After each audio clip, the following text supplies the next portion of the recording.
Tensions between the United States and China have once again flared, marking yet another chapter in the ongoing geopolitical and economic standoff between the world's two largest economies. Welcome viewers to my channel. Please subscribe, like my video and turn on notifications so you don't miss our next update. The latest dispute centers on China's decision to expand its export restrictions on rare earth metals, a move that experts describe as a strategic, power play, designed to exert pressure on Washington ahead of the much-anticipated meeting between U.S. President Donald Trump and Chinese President Xi Jinping. The development underscores how both nations are weaponizing trade and technology as instruments of influence, each trying to gain the upper hand in a relationship that has become increasingly fraught and unpredictable. China announced the expanded export restrictions on October 9, extending its control over the global supply of rare earth metals, crucial minerals used in everything from electric vehicles and smartphones to defense systems and advanced semiconductors. As part of the new measures, Beijing added more elements to its export control list, effectively tightening the grip on materials that are indispensable to high-tech industries and modern military equipment. China currently dominates this market, boasting the world's largest reserves and the most extensive refining capacity for rare earths, giving it a powerful lever over global supply chains. In a striking shift, China also introduced a new requirement: any country exporting rare earth magnets or semiconductor materials that contain even trace amounts of Chinese-sourced minerals, or that are manufactured using Chinese technology, must now obtain a license. This move effectively broadens China's reach beyond its borders, ensuring that even foreign-made products remain tied to its regulatory system. Analysts say this is the first time Beijing has extended its export oversight in such an extraterritorial way, signaling a new phase of assertive trade policy designed to counter U.S. restrictions. Beijing's decision came in direct response to Washington's recent escalation of its own trade measures.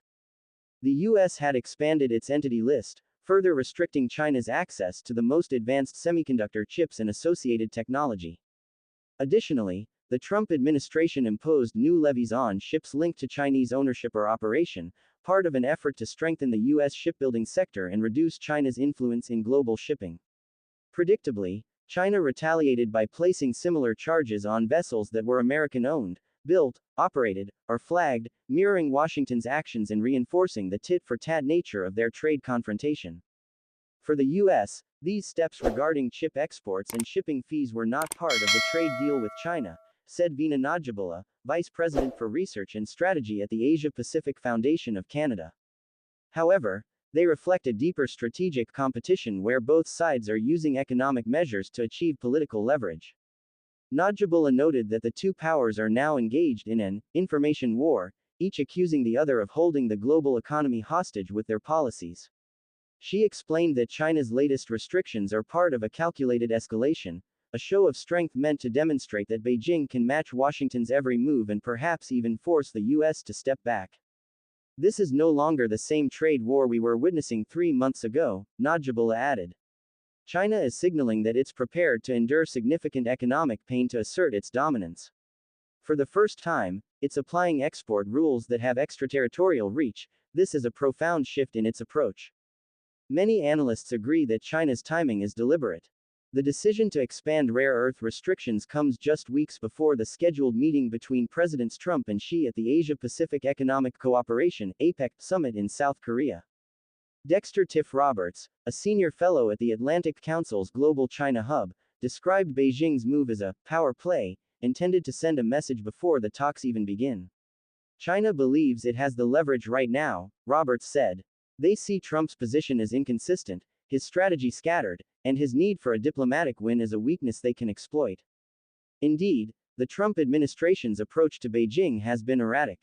In recent weeks, Washington has alternated between aggressive rhetoric and conciliatory gestures, imposing tariffs one day, then announcing carve-outs or delays the next. Trump himself vacillated on whether to meet Xi at all, first declaring there was no reason for talks, then reversing that statement just 2 days later. The Trump administration doesn't quite know how to deal with China, Roberts observed. They underestimate China's willingness to endure economic hardship. Beijing is not easily intimidated by U.S. threats. In fact, they've learned to use those threats to rally domestic support. According to Roberts, Beijing's confidence also stems from its understanding of Trump's personal motivations. Trump wants a big, headline-grabbing deal with China, Roberts said. He wants that moment of shaking hands with Xi to show he's the ultimate dealmaker. But the irony is, he can't get that moment unless he concedes more to Beijing. This dynamic, Roberts explained, has allowed China to seize the upper hand, using Trump's desire for a political victory as a form of leverage. Still, China's defiance comes at a time of growing internal pressures. Analysts like Liang, a Beijing-based political economist, point out that China's domestic economy remains opaque, with unreliable data on key indicators such as GDP growth, employment, and industrial output. However, most experts agree that China's economy has been hit hard by the prolonged trade war, growth has slowed significantly, and unemployment has risen in several industrial sectors. Against this backdrop, the Chinese Communist Party has convened its fourth plenary session, a major political gathering where the leadership will approve the draft of its next five-year economic and social development plan. Xi Jinping, according to Liang, can use this event to reinforce the narrative that China's economic difficulties are not a result of domestic mismanagement but of external aggression, namely, Trump's tariffs and sanctions. Xi can tell the Chinese people that the hardships they are facing are caused by the US, and that China's stance is one of resistance and strength, Liang said. He's positioning China as a victim of unfair US policies, while at the same time projecting power internationally. This combination of domestic messaging and international assertiveness underscores Beijing's evolving strategy. The rare earth restrictions are not merely economic measures, they are political tools meant to demonstrate that China can influence global markets at will. The timing, symbolism, and scope of these restrictions suggest that Beijing is no longer reacting defensively to US policies, but instead proactively shaping the terms of engagement. Meanwhile, Washington faces the challenge of recalibrating its China policy amid growing uncertainty. The Trump administration's fragmented approach, marked by mixed messages, internal divisions, and shifting priorities, has left allies and investors uncertain about America's long-term strategy. While Trump portrays his confrontational tactics as part of a plan to secure better deals for the US, critics argue that his lack of consistency has weakened Washington's position and emboldened Beijing. As the two leaders prepare for their meeting, global markets are on edge. The outcome could determine not just the future of US-China trade relations, but also the direction of the global economy in the years to come. For now, China's rare earth power play serves as a reminder that economic dominance can be wielded as a weapon, and that in this high-stakes confrontation, neither side is willing to back down easily. The tension between the United States and China had been simmering for years, but by early October it had reached a new and unmistakable boiling point.